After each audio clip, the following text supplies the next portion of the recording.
Hi everyone, I'm Kalyani, working as a lecturer in Sir CRR College for Women.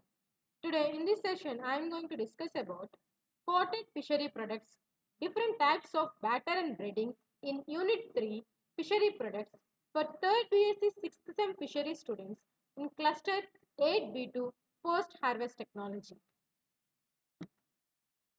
Coated fishery products. So ఇక్కడ coated fishery products అంటే అది fish mince అవ్వచ్చు సురిమి అవ్వచ్చు ఏదైనా సరే ఒక ఫిష్ని తీసుకుని దానిపైన so breading or battering so additional value addition add చేసి దాని నుంచి ఒక ప్రోడక్ట్ని ఫామ్ చేస్తే వాటిని కోటెడ్ ఫిషరీ ప్రొడక్ట్స్ అంటారు. Here coated product is one which is coated with another food stuff. So coated product అనేది is a product which is stuffed with another food అంటున్నారు. Two types of coatings are in common use. So జనరల్గా చూసుకున్నట్లయితే two types of coatings అనేవి present అయ్యి ఉన్నాయి అని చెప్పి ఇవి వచ్చేసి బ్యాటర్ అండ్ బ్రెడ్ క్రమ్స్ అంటారు.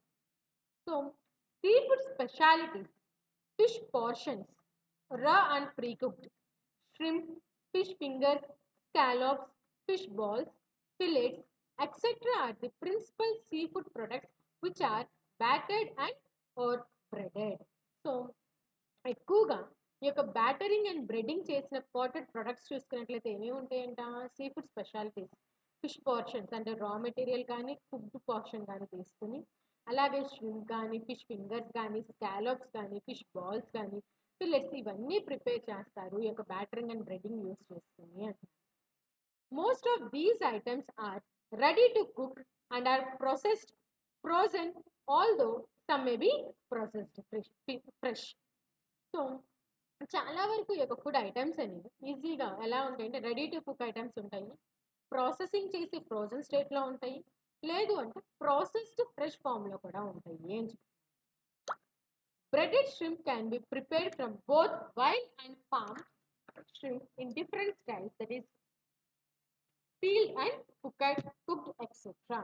సో ఇక బ్రెడెడ్ షింప్స్ చూసుకున్నట్లయితే సో వీటిని మనం ఎలా ప్రిపేర్ చేసుకోవచ్చు అంటే వైల్డ్ స్పీషీస్ని వేసుకుని బ్రెడ్డింగ్ చేసుకోవచ్చు, లేదు అంటే ఫార్మ్ స్పీషీస్ని కూడా చూస్ చేసుకుని మనం బ్రెడ్డింగ్ చేసుకోవచ్చు అని చెప్పి ఎలా అయినా సరే వాటిని ఫస్ట్ మనం పీల్ ఆఫ్ చేసుకుని కుకింగ్ చేసుకోవాలి అంటే these are coated with batter and bread crumbs flash fried and packed as IQF preferably in thermoformed trays. So ఈ యొక్క ప్రొడక్ట్స్ ఏవైనా సరే వాటిని తీసుకుని ఏం చేయాలి వాటిని batter and bread crumbs use చేసుకుని కోటింగ్ చేసుకుని ఫ్లాష్ ఫ్రై చేసుకుని తర్వాత ప్యాకింగ్ చేసుకోవాలి IQF ఫామ్లో అంటారు. అండ్ దాన్ని దేంట్లో ఉంచి మనం ప్రిజర్వ్ చేయాలి అంటే థర్మోఫార్మ్డ్ ట్రేస్లో అని చెప్తూ ఉన్నాం. Next one what are the coated products. So examples చూసుకున్నట్లయితే fish fingers and fish portions అంటారు. సో ఇక ఫిష్ ఫింగర్స్ కానీ ఫిష్ పోర్షన్స్ కానీ లేదంటే ఫిష్ స్టిక్స్ కానీ ఇవన్నీ రెగ్యులర్ సైజ్డ్ పోర్షన్స్ అంటున్నారు. They are cut in the form of rectangular frozen blocks of fish flesh. So ఏం చేస్తారు ఫ్రెష్ ఫిష్ని తీసుకుని దాన్ని రెక్టాంగులర్ ఫామ్లో కట్ చేసి చేసుకుని వాటిని స్టోర్ చేస్తారు అని చెప్పి they are commonly coated with batter and bread crumbs before being flash fried and frozen.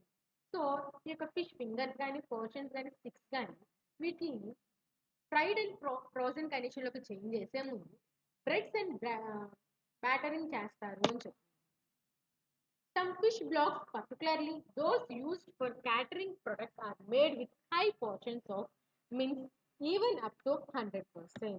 So maximum ఏం చేస్తారు అంటే ఇక బ్యాటరింగ్ అండ్ బ్రెడ్డింగ్ ప్రాసెస్లో నథింగ్ బట్ క్యాటరింగ్కి అంటే భోజనాల్లో వాటిలో వడ్డించేటప్పుడు ఇక ఫిష్ బ్లాక్స్ని తీసుకుంటాం. దాంట్లో ఎక్కువ పోర్షన్ ఏది ఉంటుంది అంటే ఫిష్ మిన్స్ అనేది ఉంటుంది. సో 100% ఫిష్ మిన్స్ తీసుకుని దానిపైన ఇక బ్యాటరింగ్ ఆర్ బ్రెడ్డింగ్ చేస్తారు అని చెప్పి సో కొన్ని చోట్ల ఏంటంటే దాంట్లో 50% ఫిష్ మిన్స్ ఉంటే మిగిలిన పర్సెంట్ వచ్చేసి పొటాటో కానీ లేదు ఏదైనా సరే ఎడిటివ్ యాడ్ చేస్తూ ఉంటారు. సో మైదా పిండి కానీ గోధుమ పిండి కానీ లేదు అంటే శనగపిండి కానీ రైస్ ఫ్లోర్ కానీ ఇవన్నీ యాడ్ చేసి ప్రిపేర్ చేసుకుంటారు. ఎక్కువగా క్యాటరింగ్ ప్రొడక్ట్స్లో చూసుకున్నట్టు దాంట్లో 100% మిన్స్ అనేది యూజ్ చేస్తారు అని చెప్పి next one coated squid rings. So ఇక కోటెడ్ స్క్విడ్ రింగ్స్ చూసుకున్నట్లయితే స్క్విడ్ ట్యూబ్స్ని క్లీన్ చేసుకుని దాన్ని రింగ్ ఫామ్స్లో కట్ చేసుకుని బ్రైన్లో కుక్ చేసి కూలింగ్ చేసి బ్యాటర్డ్ అండ్ బ్రెడ్ చేస్తారు అని చెప్పి అంటే బ్యాటరింగ్ అండ్ బ్రెడ్డింగ్ చేస్తారు అని చెప్పి తర్వాత దాన్ని ఆయిల్ వేసి ఫ్రై చేసి కూల్ చేసి ప్యాకింగ్ చేసి ఫ్రోజన్ కండిషన్లో ఉంచుతారు అని చెప్పి నెక్స్ట్ వన్ సో ఇవి చూసుకున్నట్లయితే కోటెడ్ స్క్విడ్ రింగ్స్ అని చెప్పి so coming to the next one coated fish fillets so coated fish fillets అంటే ఇక్కడ బోన్లెస్ ఫిష్ ఫ్లెష్ అని చెప్పుకోవచ్చు ఇక్కడ ఏమవుతుంది skinless and boneless fillets preferably of white meat fish are cold blanch in dilute brine and drain so ఏం చేస్తారంటే ఇక్కడ skinless boneless పిల్లెట్స్ని తీసుకొని అంటే ఏంటి వైట్ మీట్ ఫిష్ని తీసుకొని వాటిని కోల్డ్ బ్లాంచింగ్ అంటే దాంట్లో బ్లాంచింగ్ చేయడం వల్ల ఏమవుతుంది ఇంకే ఏదైనా సరే అన్నెసరీ పార్టికల్స్ ఏమైనా ఉంటే వాటిని రిమూవ్ చేస్తారు తర్వాత దాన్ని డైల్యూట్ బ్రైన్లో ఉంచి తర్వాత డ్రైనింగ్ చేస్తారు అని చెప్పి తర్వాత ఈ యొక్క ప్రోడక్ట్ని తీసుకుని వెళ్ళి బ్యాటరింగ్ చేసి బ్రెడ్డింగ్ చేసి ఫ్లాష్ ఫ్రై చేసి ఫ్రోజన్ కండిషన్లో ఐపీఓ ఫామ్లో దాన్ని థెర్మోఫార్మ్డ్ కంటైనర్స్లో ప్రిజర్వ్ చేస్తారు అని చెప్పి next one coated fish balls so ఇక కోటెడ్ ఫిష్ బాల్స్ చూసుకున్నట్లయితే this are generally prepared from fish mince of low cost fish so low cost fishes తీసుకుని దాని యొక్క మిన్స్ నుంచి ఆ యొక్క ఫ్లెష్ నుంచి ఫిష్ బాల్స్ని ప్రిపేర్ చేస్తారు these balls can be prepared by different వేస్లో ప్రిపేర్ చేసుకోవచ్చు సింప్లెస్ట్ మెథడ్ చూసుకున్నట్లయితే ఇక ఫిష్ మిన్స్ని స్టార్చ్ సాల్ట్ అండ్ స్పైసెస్తో మిక్స్ చేసి వాటిని బాల్స్ ఫామ్లోకి చేంజ్ చేసుకుని 1% బ్రైన్ సొల్యూషన్లో ఉంచి కుక్ చేసి తర్వాత ఈ యొక్క బాల్స్ని బ్యాటరింగ్ అండ్ బ్రెడ్డింగ్ చేసి ఫ్లాష్ ఫ్రై చేస్తారు అని చెప్తున్నారు so coming to the different types of batter and breading so different types of batter and breading చూసుకున్నట్లయితే సో మెయిన్ ద బ్యాటరింగ్ అంటే so batter is defined as the liquid mixture composed of water flour starch and seasonings into which the fish products are dipped prior to breading so ఇక్కడ ఏం చేస్తారు liquid mixture తీసుకుంటారు దేన్ని కలిపిన liquid mixture అంటే water flour starch and seasonings అంటే అప్పుడు ఏం దొరుకుతాయి into which fish products are dip ఇప్పుడు ఏం చేస్తారు ఏదైతే ఫిష్ ప్రొడక్ట్ ఫిష్ ఫింగర్ కానీ ఫిష్ బాల్స్ కానీ ఏవైనా సరే వాటిని తీసుకెళ్ళి వాటిలో డిప్ చేస్తారు తర్వాత బ్రెడ్డింగ్ చేస్తారు అని చెప్తారు దాన్నే బ్యాటరింగ్ అంటారు సో ఇక్కడ బ్యాటరింగ్ చూస్తున్నట్లయితే 2 టైప్స్ ఆఫ్ బ్యాటరింగ్ ఉంది ఫస్ట్ వన్ వచ్చేసి అడ్హెసివ్ బ్యాటర్ అంటారు next one tempura batter so adhesive batter చూసుకున్నట్లయితే it is a fluid consisting of flour and water so దీంట్లో ఇక్కడ ఒక పొడి ఏదో మైదా పిండి కానీ ఏదో ఒక పిండి తీసుకుంటాం సో మైదా పిండి కానీ లేదు అంటే మొక్కజొన్న పిండి కానీ రైస్లో బియ్యం పిండి కానీ సో ఏమైనా సరే పిండిని తీసుకుని ఒక ఫ్లోరా పౌడర్ తీసుకుని వాటర్తో మిక్సప్ చేస్తాం సో దాన్ని అడ్హెసివ్ బ్యాటర్ అంటే నెక్స్ట్ టెంపురా బ్యాటర్ అంటే ఇది మెయిన్గా జపనీస్ యూజ్ చేసేది సో జపనీస్ యూజ్ చేసే బ్యాటర్ టెంపురా బ్యాటర్ అంటే సో దీంట్లో ఏమవుతుందంట it is the puff type batter containing raising or leavening agents అంటే ఇక్కడ ఏమవుతుంది ఆ యొక్క ప్రొడక్ట్ని ఇంకొంచెం ఒదిగేలాగా అంటే ఉబ్బేలాగా చేస్తుంది this forms a crisp continuous uniform layer over the food so ఈ యొక్క టెంపరీ బ్యాటర్ వల్ల ఏమవుతుందంట అక్కడ ఆ ఫుడ్ ప్రొడక్ట్ అనేది క్రిస్పీగా యూనిఫామ్ లేయర్ అంటే ఆ యొక్క ప్రొడక్ట్ మొత్తం ఆ యొక్క బ్యాటరింగ్ అనేది ఉండేలాగా చూస్తుంది అని చెప్పి The pre-tested portions are applied with wet batter and excess batter can be blown off by a current of air. So ఇక్కడ pre-tested portions ఏవైతే ఉన్నాయో వాటిని ఆర్ అప్లైడ్ విత్ వెట్ బ్యాటర్తో కాంటాక్ట్ ఇవ్వాలి తర్వాత దానిపైన ఏదైనా సరే ఎక్సెస్ బ్యాటరింగ్ ఏదైతే ఉందో దాన్ని ఎయిర్తో సో ఎయిర్ బ్లో చేసి వాటిని రిమూవ్ చేయాలి అని The batter mix helps in governing the amount of bread to be picked up and it contributes to flavor of the final product. So ఆ యొక్క ప్రొడక్ట్ పైన ఈ ఉన్న బ్యాటర్ ఈ యొక్క వెట్ బ్యాటర్ అనేది ఏం చేస్తుందంటాం సో దాని మీద ఎంత తేమ ఉంటే ఎంత ఆ యొక్క ఫిష్ బాల్ తీసుకున్నాం అనుకోండి సో ఫిష్ బాల్ని మనం ఈ యొక్క టెంపరీ బ్యాటర్లో ముంచి తీసినప్పుడు దాని చుట్టూరు ఏమవుతుంది ఆ యొక్క వెట్నెస్ అనేది ఉంటుంది అప్పుడు దాన్ని బ్రెడ్డింగ్ చేయొచ్చు సో వెట్ బ్యాటర్ అనేది ఆ యొక్క బాల్ చుట్టూరు ఉంది అంటే ఆ యొక్క బ్రెడ్డింగ్ అనేది చుట్టూరు అంటుతుంది సో ఆ యొక్క బ్రెడ్ బ్యాటరింగ్ అయితే మరి బ్యాటరింగ్ అనేది ఏం చేస్తుంది, ఆ యొక్క బ్రెడ్ని ఫిక్స్ చేసుకోవడానికి యూజ్ అవుతుంది. ఆ యొక్క బ్రెడ్ అనేది ఆ యొక్క ప్రొడక్ట్కి అటాచ్ అయ్యేలాగా చూస్తుంది. సో దానివల్ల ఏమవుతుందంటే it gives the flavour to the final product అంటారు. Specific ingredients are used to aid viscosity, texture and adhesion. So దీంతో పాటు ఇంకా స్పెసిఫిక్ ఇంగ్రీడియంట్స్ ఏవైతే ఈ యొక్క విస్కాసిటీని, టెక్స్చర్ని అండ్ అడ్హెషన్ని పెంచడానికి కూడా యూజ్ చేసుకోవచ్చు అని చెప్తారు ఈ యొక్క బ్యాటరింగ్. Typical formulation of a batter system is given in table 1. The ingredients are classified as critical and optional based on the function. So ఇక్కడ చూసుకున్నట్లయితే formulation of batter. So ingredients additional range చూసుకుంటాం. So ఇంగ్రీడియంట్స్లో critical చూసుకున్నట్లయితే కన్ఫర్మ్గా కావాల్సి wheat flour వచ్చేసి 30 to 50% తీసుకోవాలి. Corn flour వచ్చేసి 30 to 50%. Sodium bicarbonate వచ్చేసి అప్ టు 3%. యాసిడ్ ఫాస్ఫేట్ చూసుకున్నట్లయితే adjust based on neutralising value. So మనకు కావాల్సినంత తీసుకోవాలి. ఇది రెండు ఈ యొక్క టేస్ట్ చేంజ్ అవ్వకుండా ఎంత కావాలో ఎంత సరిపడుతుందో అంతే తీసుకోవాలి. నెక్స్ట్ ఆప్షనల్గా యూజ్ చేసుకోవాల్సినవి ఏంటి, floors from rice, soya, barley అది 0 to 5% యూజ్ చేసుకోవచ్చు. షార్టనింగ్ ఆయిల్ వచ్చేసి 0 to 10%. డైరీ పౌడర్స్ వచ్చి 0 to 3%. స్టార్చెస్ వచ్చేసి 0 to 5%. Gums, emulsifiers and colours చూసుకున్నట్లయితే less than 1%. Salt up to 5%. Sugar or dextrins 0 to 3%. Flavourings or seasonings చూసుకున్నట్లయితే as required. So ఇవన్నీ option, మనకు కావాలంటే వేసుకోవచ్చు, సరిపడా కానీ ఎక్కువ కానీ తక్కువ కానీ జాగ్రత్తగా చూసుకుని వేసుకోవాలి. సో ఇవి మస్ట్ అండ్ షుడ్గా యూజ్ చేయాల్సిన బ్యాటరీకి. Next one, ingredients of batter mix formulated at CIFT. So CIFT ఇన్స్టిట్యూషన్స్లో ఏవేవి ఇంగ్రీడియంట్స్ యొక్క బ్యాటర్ మిక్స్కి యూజ్ అవుతాయి వాటి గురించి చెప్తాను.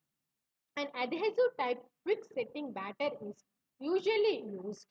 సో ఎక్కువగా బ్యాటరింగ్ ప్రాసెస్లో యూజ్ చేసేది ఏంటి అంటే అడ్హెసివ్ బ్యాటరింగ్ అంటారు.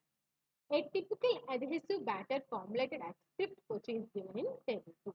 సో ఇక్కడ చూసుకున్నట్లయితే సిఫ్ట్ కొచ్చిలో యూజ్ చేసే బ్యాటరింగ్ ప్రొడక్ట్స్ ఆర్ ఇంగ్రీడియంట్స్ చూసుకున్నట్లయితే ఏంటి, మైదా 2000 grams, cornflour 200 grams, Bengal gram 200 grams, salt 30 grams, ఘోర్గామ్ 5 grams, turmeric powder 5 grams, sodium tripolyphosphate 10 grams.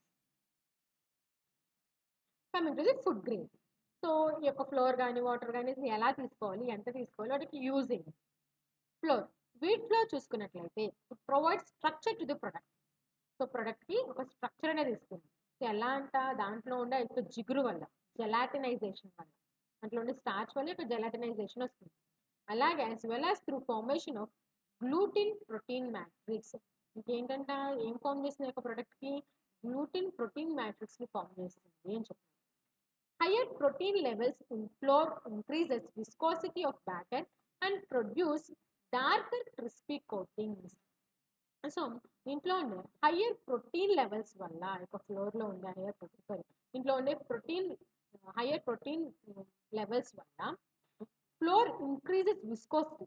Floor ఏం చేస్తుంది, బ్యాటరీ యొక్క విస్కోసిటీని ఇంక్రీజ్ చేస్తుంది. అలాగే ఆ యొక్క ప్రోడక్ట్కి డార్కర్ క్రిస్పీ కోటింగ్ ఇస్తుంది అని చెప్తుంది. కార్న్ఫ్లవర్ చూసుకున్నట్లయితే it can be added to produce yellow colour. So yellow colour రావాలంటే కార్న్ఫ్లవర్ యాడ్ చేయాలి. And to enhance Browning during frying. Fry చేసేటప్పుడు ఏమవుతుంది, ఇక కార్న్ఫ్లవర్ యాడ్ చేయడం వల్ల బ్రౌన్ కలర్లోకి చేంజ్ అవుతూ ఉంటుంది. Next water. సో వాటర్ వల్ల ఏంటి use, so the ratio of water to dry batter mix is 1:8:1. So dry బ్యాటర్కి మనం ఫామ్ చేయాలంటే వాటర్ ఎంత రేషియోలో తీసుకోవాలంటే 1:8:1. So water and dry batter formulation అనేది. సో ఇక్కడ చూసుకున్నట్లయితే formation of gelatinous starch phase, hydration of flour proteins, batter viscosity etcetera depends on the purity of water used. So ఇక్కడ చూసుకున్నట్లయితే వాటర్ ప్యూరిటీ ఆఫ్ వాటర్ అనేది దేనికి use అవుతుందంట, ఆ యొక్క స్టార్చ్ ఫేస్ అనేది జెలాటినైజ్డ్గా ఉండడానికి, అలాగే హైడ్రేషన్ ఆఫ్ ఫ్లో ప్రోటీన్స్కి, బ్యాటర్ విస్కోసిటీకి ఈ యొక్క వాటర్ అనేది యూజ్ అవుతుంది. సో ఇక్కడ వాటర్ యూజ్ చేయడం వల్ల ఒక కన్సిస్టెన్సీ అనేది మనకి ఒక ప్రొడక్ట్ని ఒక షేప్లో చేంజ్ చేసుకోవడానికి కూడా యూజ్ అవుతుంది అని చెప్పుకోవచ్చు. స్టార్చ్ చూసుకున్నట్లయితే corn starch is added mainly to control batter viscosity and thus increasing the batter pickup and breading retention. So corn starch అనేది ఎందుకు యూజ్ చేస్తారంటే బ్యాటర్ విస్కోసిటీని కంట్రోల్ చేయడానికి. దాంతోపాటు ఇంకేంటంట ఈ యొక్క బ్యాటరింగ్కి ఈ యొక్క కార్న్ స్టార్చ్ యాడ్ చేసామంటే దాంట్లో ఉండే జెలాటినస్ నేచర్ వల్ల ఆ యొక్క బ్రెడ్ అనేది దీనికి అటాచ్ అవడానికి కూడా యూజ్ అవుతుంది అని చెప్పారు. So it is also use for breading retention అని చెప్పారు. Flavour enhances. So flavour enhances అంటే సాల్ట్, షుగర్, స్పైసెస్ ఇవన్నీ కూడా ఆ యొక్క ప్రొడక్ట్ యొక్క టేస్ట్ని లేకపోతే ఆర్గానోలెప్టిక్ క్యారెక్టరిస్టిక్స్ని పెంచడానికి యూజ్ చేస్తారు అని చెప్పి. సోడియం ట్రైపాలిఫాస్ఫేట్ చూసుకున్నట్లయితే ఏం చేస్తుందంట, it lowers the water activity of the product and has bactericidal property. So water content తీసుకునేది తగ్గిస్తుంది, అలాగే ఆ యొక్క ప్రొడక్ట్ని బ్యాక్టీరియా నుంచి ప్రొటెక్ట్ చేస్తుంది అని చెప్పవచ్చు. It increases the hydration of proteins and reduces protein denaturation. So ఇంకేం చేస్తుంది, ప్రోటీన్స్ని హైడ్రేట్ చేసేలాగా చేస్తుంది, అలాగే ప్రోటీన్స్ అనేవి దాని యొక్క షేప్, దాని యొక్క నేచర్ని కోల్పోకుండా తగ్గిస్తుంది అని చెప్పి. It helps in reduction of protein denaturation and increases hydration of proteins అని చెప్పుకోవచ్చు. The ingredients are mixed evenly and 1 part of batter powder is mixed with 2 parts of water to get the required consistency. So ఇక్కడ కన్ఫర్మ్గా ఏం చెప్తున్నారు, ఫైనల్గా ingredients అనేవి ఈవెన్గా mix చేసుకోవాలి. 1 part బ్యాటర్ పౌడర్ వేసాము అంటే దానికి 2 parts ఆఫ్ వాటర్ యాడ్ చేసుకోవాలి, అది కూడా తగినంత కావాల్సినంత. సో దేనికి ఆ యొక్క కన్సిస్టెన్సీ రావడానికి, ఆ యొక్క ప్రొడక్ట్ ఫార్మేషన్ కావాల్సినంత యూజ్ చేసుకోవాలి water. Next one breading. Breading was defined as the application of dry mixture of flour starch. Seasonings have a coarse composition to battered food products prior to cooking. Normally, the battered fish portions are dropped into dried breadcrumbs and are turned over to ensure complete coating with breadcrumbs. So, breading is used for the application of dry mixture of flour starch. So దాంతో పాటు seasonings అప్పుడు దొరికేవి కావాల్సినవన్నీ తీసుకుని మనం prepare చేసుకోవచ్చు అని చెప్పి.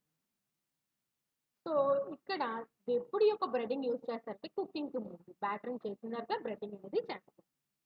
నార్మల్గా చూసుకున్నట్లయితే ఇక్కడ బ్యాటెడ్ ఫిష్ పోర్షన్స్ అనేవి they are dropped into dried bread crumbs. So dried bread క్రమ్స్లోకి డ్రాప్ చేసి వాటిలో దాన్ని టర్న్ ఓవర్ చేసుకుంటారు, దొల్లిస్తూ ఉంటారు. అలా చేయడం వల్ల ఏమవుతుందంటే బ్రెడ్ క్రమ్స్ అనేవి కంప్లీట్గా ఒక ప్రొడక్ట్కి అవుట్ సైడ్ అటాచ్ అయ్యాయి. A fine layer of coarse layer of breadcrumbs will contribute to structure and tastiness of the product.